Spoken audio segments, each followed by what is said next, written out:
Salem best property நேர்கள் அனைவருக்கும் வணக்கம். இப்போ நீங்கள் வீடியோவில் பார்த்துருக்க இந்த ப்ராப்பர்ட்டி 2700 சதுரடி லேண்டில் ground floor, first floor, second ஃப்ளோர்னு 3500 சதுரடியில் கட்டப்பட்ட ஒரு 5 BHK தனி வீடு தான் இன்றைக்கி ரிவ்யூ பண்ண போகிறோம்.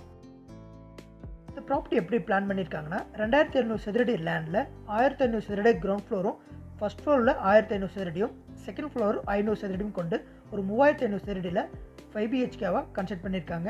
மீதி இருக்க லேண்ட் எல்லாமே ஒரு கார்டனிங் ஏரியாவாக நல்லா ஸ்பேசிஸாக காம்பவுண்ட் ஃபுல்லாகவே விட்டு ஒரு ஸ்பேசிஸாக 5 BHKவாக பிளான் பண்ணி கொடுத்துருக்காங்க. கிழக்கு வடக்கு கார்னர் வீட்டு மனையில் 5 BHK தனி வீடு. நல்ல ஒரு சூப்பரான பங்களா இது. இந்த ப்ராப்பர்ட்டியோட எக்ஸாக்ட் லொக்கேஷன் சேலம் தாரமங்கலத்தில் லொக்கேட் ஆகிருக்கு. செங்குந்தர் ஸ்கூல் பக்கத்தில் லொக்கேட் ஆகிருக்கு. 2 பக்கமும் உங்களுக்கு 30 ஃபீட் தார் ரோடு வந்துடும். ஃபுல்லி கேட்டட் கம்யூனிட்டி ப்ராஜெக்ட் இது. 10 அம்யூனிட்டிஸ் கொண்ட ஒரு சூப்பரான கேட்டட் கம்யூனிட்டி ப்ராஜெக்ட்டில் இந்த வீடு அமைஞ்சிருக்கு. இந்த ப்ராப்பர்ட்டி தேவை இருக்கிறவங்க இமீடியட்டாக விசிட் பண்ணுங்கள். தேங்க்யூ.